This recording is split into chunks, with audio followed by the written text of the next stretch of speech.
Ma'am, stop right there. This line is for first-class passengers only. Karen Mitchell's voice carried farther across gate B12 than the situation required, and several travelers immediately looked up from their phones. Danielle Brooks stopped less than 3 feet from the boarding scanner. She was 44, dressed in a charcoal blazer over a simple ivory blouse, tailored black pants, and low leather heels, with one compact carry-on beside her. Nothing about her expression suggested confusion. "I know," Danielle said calmly. Karen looked at the boarding pass displayed on Danielle's phone, then back at her face. "General boarding has not started yet. I am not waiting for general boarding." Karen's mouth tightened. "First class is boarding now. That is why I am here." Before we continue, where are you watching from? Drop your city or country in the comments below. And if you believe in dignity and justice, hit like and subscribe. These stories spark change, and we're glad you're here. Now back to Danielle. Karen extended one hand. "Let me see your boarding pass." Danielle handed over her phone without argument. Karen studied the screen. Sterling Atlantic Airways. Flight 417. Seat 2A. First class. The information was clear enough to read without enlarging it. Karen stared at it for another second before moving the phone toward the scanner. A soft chime sounded. The indicator turned green. Ethan Cole, the younger gate agent working beside her, glanced at his monitor. "She is cleared," he said. Karen did not open the lane. Danielle looked at the green indicator, then at Karen. "Is there a problem?" Karen returned the phone. "I need to confirm something." "What are you confirming?" "Your reservation." Danielle's voice remained even. "The scanner just confirmed it." Karen looked toward Ethan's monitor. "Sometimes boarding passes display incorrectly after upgrades." Ethan frowned slightly. "There is no error showing on my side." Karen ignored him and typed Danielle's last name into the terminal. Behind Danielle, the first-class line began to grow. A man in a gray suit checked his watch. A couple standing several places back whispered to each other. Danielle could feel their attention shifting from the delay to her. She had experienced that change before, the moment a routine inconvenience became a public question about whether she belonged somewhere. Karen studied the reservation. "Seat 2A, she said quietly. "Correct. First-class fare." "Correct." Karen looked up. "Did you purchase this ticket yourself?" Danielle paused. "Why does that matter?" "I am trying to determine how the reservation was issued." "Is the reservation invalid?" "I did not say that." "Is the boarding pass invalid?" Karen hesitated. "Not according to the scanner." Danielle nodded once. "Then what is preventing me from boarding?" Ethan looked toward Karen, clearly waiting for the same answer. Karen clicked through another screen. "I would like to see identification." Danielle reached into her handbag and produced her driver's license. Karen compared the photograph, name, and reservation. Everything matched. Ethan checked his monitor again. Name matches. Identification matches. Seat assignment is confirmed. She is good to board. Karen handed the license back, but the lane remained closed. Danielle slipped it carefully into her wallet. She did not raise her voice. She did not mention her position. She did not mention the board meetings, the ownership documents, or the fact that half of Sterling Atlantic Airways belonged to her. None of those facts should have been necessary. "Ms. Mitchell," Danielle said after reading Karen's name badge, "you have my valid boarding pass, a green scan, a confirmed first-class seat, and matching identification. What exactly are you waiting to find?" Karen stared at her for a moment, then reached for the gate phone. "I am waiting to make sure you are actually supposed to be in that seat." Karen kept one hand on the gate phone while her eyes moved between Danielle and the reservation screen. "I need to verify the fare history before I let you through." Danielle stood exactly where she had been stopped, her carry-on beside her, while the first-class line continued growing behind her. "You already confirmed the fare class," she said. "I confirmed what the current reservation displays." Karen typed again. "That is not necessarily the same thing." Ethan turned his monitor slightly toward Karen. "The ticket is showing a paid first-class fare. There is no upgrade certificate, no standby conversion, and no seat reassignment." Karen glanced at him. "I can see that." "Then what are we checking?" Ethan asked. Karen's expression tightened. "I am checking whether there was a ticketing adjustment that did not populate correctly." Danielle watched the exchange without interrupting. The pattern was becoming unmistakable. First the line had been wrong. Then the boarding pass needed inspection. Then the reservation. Then identification. Now the fare history. Each answer created another question. Karen finally lifted the phone and called the internal ticketing desk. Gate B12. I need fare verification on Brooks, Danielle, Flight 417, Seat 2A. She listened, then looked at Danielle again. Yes, I am aware the reservation shows first class. Another pause. No, there is no error code. The man in the gray suit behind Danielle shifted impatiently. Is there another first-class lane? He asked Ethan. We will have everyone moving shortly, sir. Karen lowered her voice into the phone. I just need confirmation that the passenger is entitled to the cabin assignment. Danielle's eyes narrowed slightly at the word entitled. Ethan heard it too. After several seconds, Karen ended the call. Danielle waited. And Karen placed the receiver down. Ticketing confirms the fare. Ethan exhaled. Then she is cleared. Karen did not move aside. Danielle looked at the closed boarding lane. My boarding pass scanned green. My identification matched. My reservation is confirmed. My seat is confirmed. Ticketing confirmed the fare. What is the issue now? Karen folded her hands in front of her. I am trying to protect the integrity of the boarding process. From what? Danielle asked. Karen hesitated. From mistakes. Show me the mistake. The question was quiet, but it changed the atmosphere around the podium. Karen looked at the screen. Danielle continued. Not what might be wrong. Not what could have happened. Show me the actual error attached to my reservation. Ethan looked down at his monitor. There is none. Karen shot him a warning glance. Ethan, I am handling this. I know, but the record is clean. Danielle turned slightly and saw nearly a dozen passengers waiting behind her. Some looked annoyed with the delay. Others were watching Karen now. A woman near the front of the line whispered. Her pass was green. Danielle heard it, but she kept her attention on Karen. Am I being denied boarding? Karen straightened. I did not say that. Then am I permitted to board? I need another minute. For what? Karen looked at the reservation again. There may have been an incorrect upgrade attached to the original booking. Ethan immediately shook his head. There was not. I checked the ticket history. Karen's jaw tightened. I want her to step aside while I review it myself. The word her landed differently after Danielle had spent several minutes standing directly in front of her. Danielle reached for the handle of her carry-on, but did not move. Before I step anywhere, I want you to state clearly what information in my record is invalid. Karen stared at her. I am not required to explain internal procedures. I am not asking for internal procedures. I am asking why a passenger with a valid first-class ticket is being removed from the boarding lane.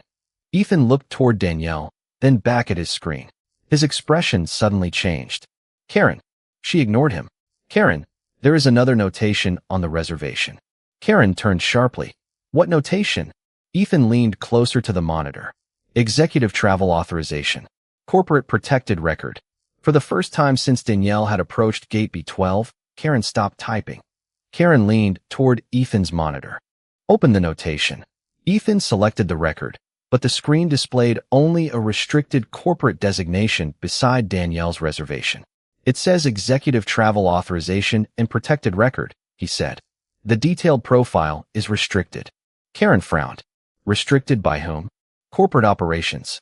Danielle remained silent. Karen looked at her as if expecting an explanation, but Danielle offered none. The reservation had already answered every question relevant to boarding. Karen turned back to Ethan. That notation could have been attached automatically. Ethan shook his head.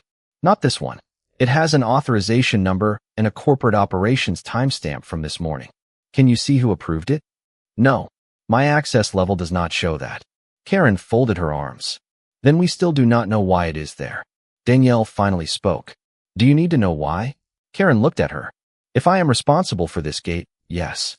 Does the notation instruct you to deny boarding? No. Does it say my ticket requires additional verification? No. Does it show any restriction on seat 2A? Karen paused. No, Danielle nodded. Then the system has now confirmed my identity, ticket, cabin, seat, fare, and travel authorization. Ethan quietly added, that is correct. Karen glanced toward the waiting passengers. Her original decision had become harder to defend with every new screen. Yet stepping aside now would mean admitting that the delay had never been supported by the record. Ms. Brooks, I am asking you to move to the side while I contact the station manager. Danielle did not touch her carry-on. Am I required to step aside under a specific policy? I am directing you to step aside so boarding can continue. That is different from answering my question. Karen's voice became firmer. I am not going to debate procedure at the podium. Danielle held her gaze. Neither am I. I am asking you to identify the problem you are solving. Karen said nothing.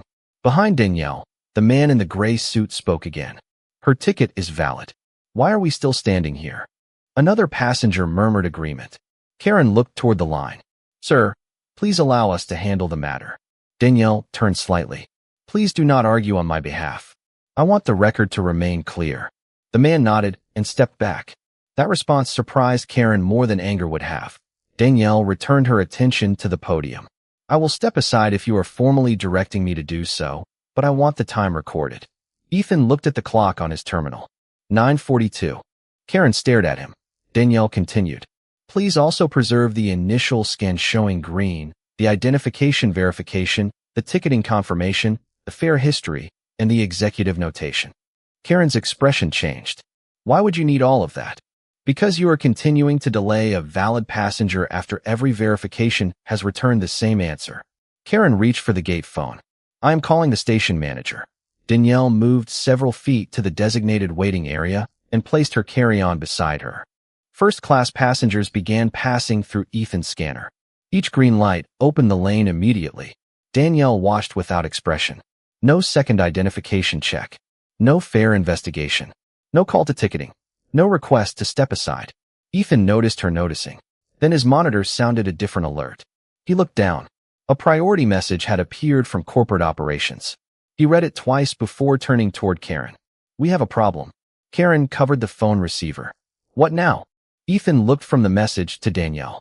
Corporate wants to know why seat 2A has not boarded. Karen slowly lowered the gate phone. What exactly does corporate operations want? Ethan turned the monitor toward her. Confirmation that the passenger assigned to seat 2A has boarded. The message is marked priority. Karen read the screen, then glanced across the gate at Danielle, who remained beside her carry-on exactly where she had been directed to wait. Send back that we are verifying the reservation. Ethan hesitated. We already verified it. Send the message. Ethan did not move. Karen, there is nothing left in the record to verify. Karen's expression hardened. I am the senior agent at this gate. I understand, but corporate is asking why she has not boarded after the system cleared her. Danielle could hear every word from several feet away. She walked back toward the podium, stopping outside the boarding lane. Has something changed? Karen looked at her. Corporate operations contacted the gate. About my reservation? Yes. Did they identify an error? Karen paused. No, Danielle nodded. Then I will ask again. What information in my record is invalid? Karen stared at her screen. I want the station manager to review the executive notation. That notation is not a boarding restriction. I am aware of that. Then why does it prevent me from boarding? Karen had no immediate answer. Ethan spoke carefully. It does not. Karen turned toward him. Enough. The sharpness in her voice drew several more looks from nearby passengers. Danielle remained composed. Ms. Mitchell, I am not asking you to make an exception for me. I am asking you to follow the information already in front of you. Karen straightened. And I am asking you to wait until my manager arrives. Danielle looked toward the scanner as another first-class passenger approached. Ethan scanned the man's boarding pass. Green light. The lane opened. He walked through without another question. A woman followed. Green light. She boarded immediately. Danielle watched both passengers disappear into the jet bridge, then looked back at Karen. Were their fare histories checked? Karen said nothing. Were they asked to prove how they obtained their seats? Their reservations did not require review. Neither does mine, according to your system. Karen's face tightened. Your reservation has a restricted corporate notation. A notation Ethan already confirmed does not require additional verification. Ethan looked uncomfortable but nodded. That is what the record shows. Danielle took a measured breath. She had no intention of telling Karen what the restricted notation meant. If a valid passenger needed to announce wealth, ownership, or corporate authority before an employee trusted a green scanner, then the real problem was larger than this gate. I will wait for your manager, Danielle said. But I want one thing made clear in the record. I did not voluntarily leave the boarding lane. You directed me to step aside after my boarding pass, identification, ticket, fare, seat, and authorization were all confirmed. Ethan quietly entered a note into the gate log. Karen noticed. What are you doing? Documenting the delay. I did not tell you to do that. Ethan looked at her. The passenger requested an accurate record, and corporate operations is asking about the delay. Karen reached for the phone again, but before she could dial, it rang. She answered. Gate B12. Her expression changed almost immediately. Yes, this is Karen Mitchell. She listened. Yes, she is here. Another pause. No, she is not boarded yet. Karen looked at Danielle. Because I requested station management verification. Her face lost some of its color. Understood. She slowly replaced the receiver. Ethan leaned closer. Who was it? Karen looked toward the concourse beyond the gate. Corporate operations. What did they say? Karen swallowed. Michael Turner is coming down personally. Danielle glanced at the terminal clock. The facts had not changed since her first green scan. But now, finally, the people around Karen were beginning to understand that the question was no longer whether Danielle belonged in seat 2A. The question was why Karen had needed so many reasons to believe it. Michael Turner appeared from the concourse less than 4 minutes later, moving quickly toward gate B12 with his airport badge visible against a dark suit jacket. Karen straightened the moment she saw him. Ethan stopped scanning passengers and stepped slightly away from the podium. Danielle remained where Karen had directed her, one hand resting lightly on the handle of her carry-on. Michael looked first at Karen, then at Ethan, and finally at Danielle. His expression changed. Ms. Brooks. Danielle gave him a small nod. Michael. Karen glanced between them. Michael walked directly to Danielle. I apologize. Corporate operations called me because your boarding confirmation never came through. Are you all right? I am fine. Why have you not boarded? Danielle looked toward Karen. That is the question I have been asking. Michael turned to the podium. Karen. Karen immediately opened the reservation. There was an issue with the passenger's first-class assignment, so I requested additional verification. Ethan looked at Michael. There was no issue showing in the system. Karen shot him a glance. Michael raised one hand. Let him finish. Ethan swallowed. Her boarding pass scanned green. Seat 2A was confirmed. Her identification matched. Ticketing confirmed the paid first-class fare. There was no upgrade, standby conversion, reassignment, or error code. Then I found the protected executive notation. Michael's eyes moved slowly toward Karen. And after all of that, Ethan answered carefully. She was directed to step aside. Michael looked at Danielle. How long? Long enough for several passengers with the same green scan to board without additional questions. Karen stepped forward. Michael, the corporate notation was restricted. I could not see why it was attached, and I did not want to make an assumption. Danielle's expression remained calm. You had already made one. Karen fell silent. Michael turned toward Ethan's monitor and reviewed the gate log. 936, initial successful scan. Identification verified. Fare confirmed through ticketing. Executive authorization located. Passenger directed aside at 9:42. He looked at Karen.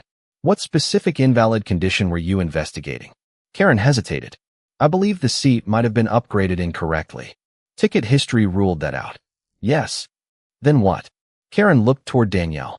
The executive notation seemed unusual. Michael's voice became quieter. Unusual does not mean invalid. The first-class line had nearly cleared, but several passengers near the gate remained close enough to hear. Danielle stepped toward the podium. Michael, before anything else happens, I want the scanner history, gate notes, ticketing call, and timestamps preserved exactly as they are. Karen frowned. Why are you treating this like an investigation? Danielle looked at her. Because I want the record to answer a simple question. At what point did the evidence stop matching? Michael nodded. I will preserve everything. Karen's confidence began to slip. I was protecting the airline. Danielle held her gaze. From a valid passenger? Karen had no answer. Michael's phone vibrated. He read the message, then looked toward Danielle. Corporate is asking whether our co-owner will be on board before the door closes. The words seemed to remove every sound from the gate. Karen stared at him. Co-owner. Michael looked at Danielle, then back at Karen. Ms. Brooks owns 50% of Sterling Atlantic Airways. Karen's face went still. Her eyes moved toward Danielle's simple blazer, her carry-on, then the Sterling Atlantic logo above the gate. Danielle did not smile. She did not celebrate. She simply looked at the woman who had questioned every piece of evidence placed in front of her. Karen's voice dropped almost to a whisper. Why did you not tell me? Danielle answered without hesitation. Because my ownership was never required to make seat 2A valid.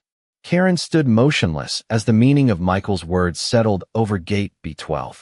For several minutes, she had treated Danielle like someone trying to enter a place she had not earned, and now she was staring at a woman who owned half the company whose rules Karen claimed to be protecting.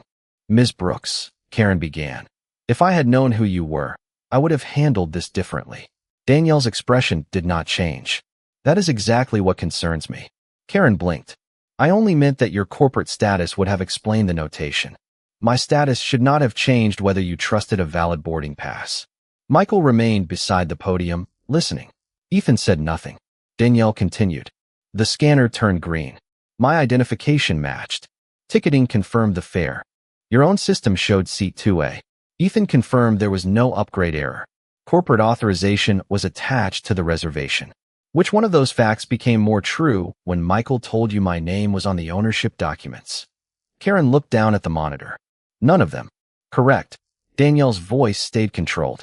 I was entitled to board before you knew what percentage of this airline I owned. Karen took a breath. I apologize. Danielle studied her for a moment. For what? The question caught Karen off guard. For delaying you. Why did you delay me? Karen hesitated. I thought there might be a ticketing problem. That possibility was eliminated. Yes. But you continued. Karen looked toward the boarding lane. I believed additional verification was appropriate.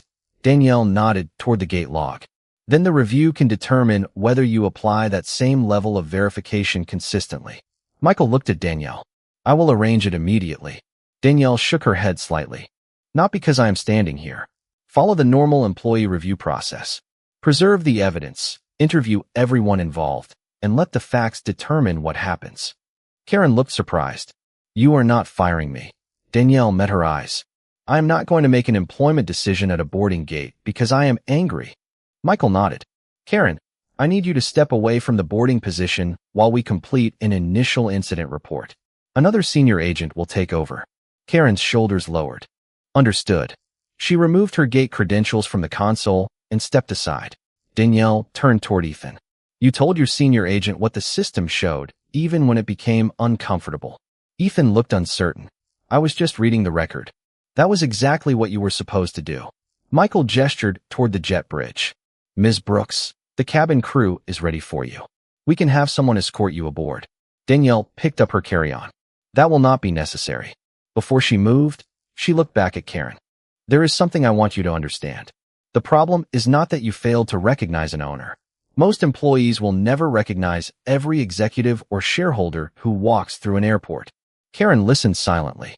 The problem is that you had enough information to recognize a valid passenger, and you kept searching for a reason not to believe it.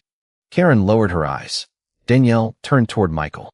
I want the review expanded beyond this incident. How far? Start with boarding disputes involving valid premium tickets and successful scans. Look for cases where passengers were subjected to repeated verification after the system had already cleared them. Michael understood immediately. Across the station, Danielle looked through the terminal windows at the Sterling Atlantic aircraft waiting outside. Across the airline. Michael nodded. Danielle walked toward the scanner once more. Ethan lifted the device, but she stopped for half a second. Do we need to do this again? Ethan smiled faintly. No, ma'am. Your first scan is still valid. Danielle returned the smile. Good answer. The lane opened, exactly as it should have the first time. Danielle had taken only a few steps into the jet bridge when Michael called after her. Ms. Brooks, one moment. She stopped and turned. Michael approached without Karen, who was now seated near the operations desk completing her initial statement. Ethan remained at the podium while another senior agent continued boarding. Corporate compliance wants permission to begin preserving comparable gate incidents immediately, Michael said. Danielle looked at him. They do not need my permission to preserve company records. They wanted to know whether you intended this to remain a local review. No, Michael nodded. I thought so. Danielle glanced back toward gate B12. The atmosphere had changed. Passengers were moving normally again. Boarding passes were scanned, green lights appeared, and people walked forward without having to explain why they belonged in the cabin printed on their tickets. It was ordinary. That was precisely why the contrast mattered. Michael, Do not build the review around Karen. He looked surprised. She initiated the delay. Then her decisions should be reviewed. But if the company created an environment where employees believe unsupported suspicion counts as caution, replacing one employee will solve nothing. Michael considered that. What do you want examined? Successful scans that were overridden manually. Premium passengers sent for secondary ticket verification without an error code. Cases where identification matched, but boarding was still delayed. Supervisor escalations after frontline agents had already confirmed the reservation. Michael took out his phone and began making notes. Danielle continued. Then compare those cases. Do not start with conclusions. Start with patterns. Understood. Ethan looked over from the podium. Danielle noticed him and lowered her voice. And speak to frontline employees without their supervisors in the room. Michael nodded. You think they have seen this before? I think people closest to a process usually know where it fails before executives do. A boarding announcement sounded overhead. Danielle checked the time. I need to get on that aircraft. Michael stepped aside. Of course. Before she turned, he said, for what it is worth, I am sorry this happened inside our company. Danielle looked through the jet bridge toward the aircraft door. I am less interested in being sorry than in being useful. Michael gave a quiet nod. Danielle continued toward the plane. At the aircraft entrance, the lead flight attendant welcomed her without ceremony. Good morning, Ms. Brooks. Seat 2A is ready for you. Thank you. Danielle entered the first-class cabin and placed her carry-on in the overhead compartment. She settled into 2A beside the window. No announcement identified her. No employee told the cabin that one of the airline's owners was aboard. That was how Danielle preferred it. A few minutes later, the man in the gray suit from the gate entered and recognized her. He paused beside her row. I saw what happened back there. Danielle looked up. It is being handled. You were calmer than I would have been. Danielle gave a small smile. Calm does not mean accepting what happened. The man nodded and continued toward his seat. Danielle looked through the window at the terminal. Her phone vibrated with a message from Michael. Compliance had already secured the Gate B12 logs and identified several previous cases for preliminary review. Danielle read the message twice. She felt no triumph. The important question was no longer what Karen had done to her. It was how many passengers without ownership, executive access, or a station manager who knew their name had faced the same moving standard and simply walked away believing they had no power to challenge it. Danielle typed one response to Michael before switching her phone to airplane mode. Build the process for the passenger nobody recognizes. Then she placed the phone face down as the cabin door prepared to close. By the time the aircraft reached cruising altitude, Danielle had already stopped thinking about Karen as the center of what happened. One employee could make a bad decision, but repeated failures usually survive because a process allowed them to. When the wireless network became available, Danielle opened her phone and found a message from Michael. Compliance had preserved the Gate B12 records and begun reviewing previous boarding disputes involving successful scans. 3 cases had already raised questions. Danielle read the summary carefully. In each case, the passenger had presented a valid premium ticket. In each case, the scanner had returned a successful result. And in each case, additional verification had followed without a documented system error. Danielle called Michael through the onboard wireless service. Do not tell me who the passengers were yet, she said.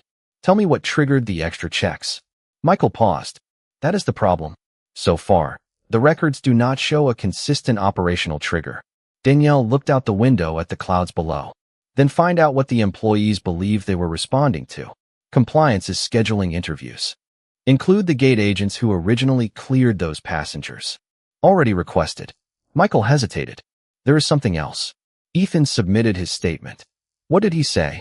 He wrote that he believed your reservation was valid after the first scan, but he did not feel he had enough authority to challenge Karen until the additional checks kept returning the same result.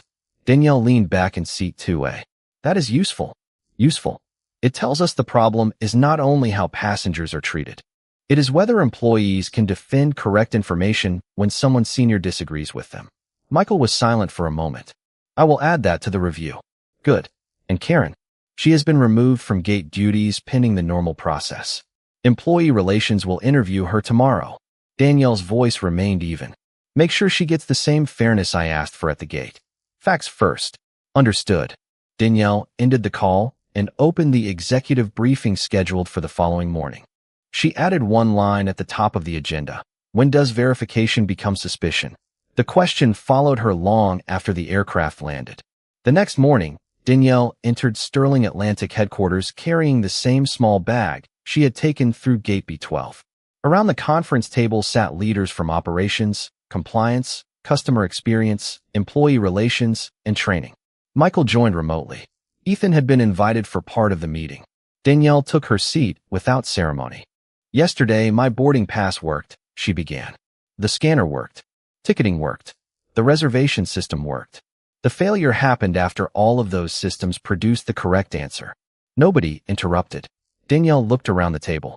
If our employees are taught to trust verified information only when the passenger looks like someone they expect to see in first class, then better technology will not solve the problem. The head of operations nodded slowly. Danielle continued. I do not want a rule that says owners receive special protection. I do not want executives recognized faster. I want valid passengers treated consistently. Ethan appeared on the conference screen a few minutes later. Danielle asked him one question. What would have helped you yesterday? Ethan thought before answering.